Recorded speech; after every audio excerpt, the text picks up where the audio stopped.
All right. Welcome back, everyone. Ready to go deep. Always ready. Today, we're tackling a genre that's all about those deep frequencies and heavy drops, dubstep.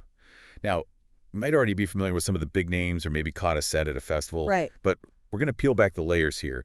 We really want to unpack its evolution, its global impact, and what makes it such a unique sound.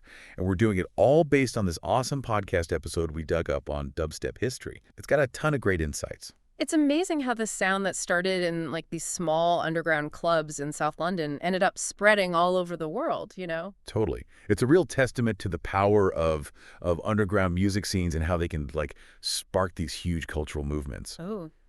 So to get this journey started, we got to rewind back to the early 2000s. Picture this. South London, clubs like FWD, dark, kind of grimy, but with this electric energy. Oh, yeah. FWD was legendary. It was more than just a club, though. It was like an incubator for new sounds, a place where DJs and producers could experiment and really push the boundaries of electronic music. And they weren't afraid to experiment. Not at all. And beyond the clubs, you had the pirate radio stations, essential, absolutely essential, spreading those sounds to a wider audience, people who were, like, craving something new. Yeah, it was the perfect storm, you know? Yeah. The right time, the right place, and these crazy talented artists all coming together. Totally. And from that storm, you get pioneers, innovators, the names everyone knows, Skream, Benga, Digital Mystikz. I mean, these guys weren't just making tracks, they were creating soundscapes, dark, atmospheric vibes, those heavy bass lines. Oh, yeah. It's like that first time I heard, Skream's Midnight Request line. It just blew me away, like another dimension, There's something so unique about dubstep, the way it makes you feel it, not just hear it. It's that physical impact, right? Absolutely. It's the sub-bass. Those frequencies hit you on a different level. It's almost primal, like it resonates deep down. So break it down for us. What are the elements, the ingredients that make that dubstep sound so distinctive? All right, so first, you got to have that halftime rhythm. This is what creates that sense of space, the anticipation. Like, the music is breathing, It gives it that hypnotic quality. Yeah.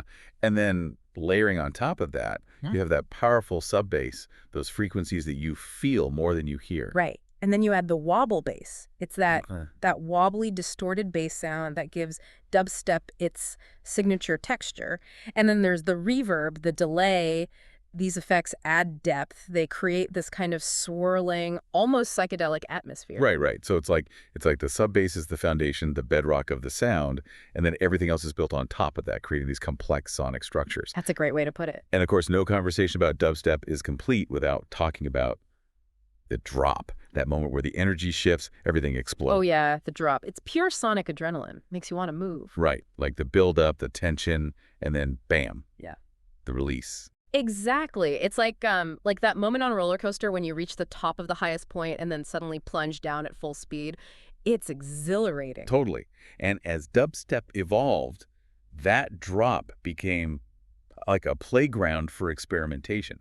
It's what led to subgenres like brostep. Right. Brostep, it took that dubstep formula and made it bigger, louder, more aggressive. And Skrillex, he's like the poster child for brostep. Scary monsters and nice sprites, that was huge. It was. That track really took dubstep into the mainstream. Oh, yeah. Suddenly you were hearing it everywhere. Festivals, clubs, even popping up in pop songs. Right. And, there was some debate. Some purists argued that Skrillex was diluting the original sound. I can see that. But there's no denying he brought dubstep to a global audience. He did. And that's what's so fascinating about how this genre evolved.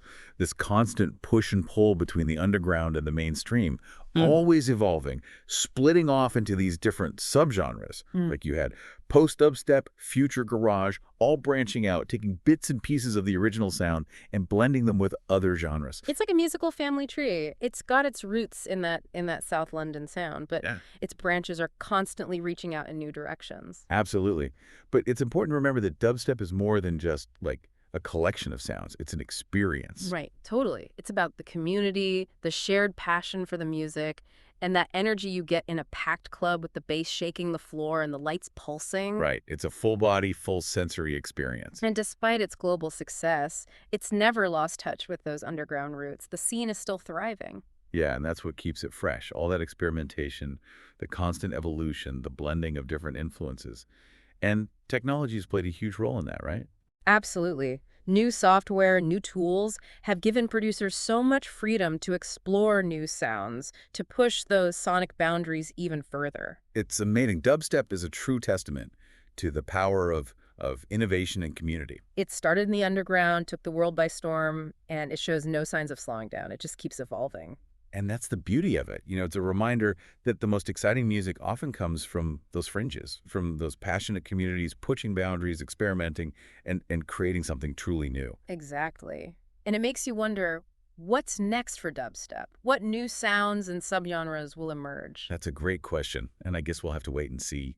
But one thing's for sure, as long as there are producers out there pushing the limits and communities hungry for that bass-heavy sound, dubstep's future is bright.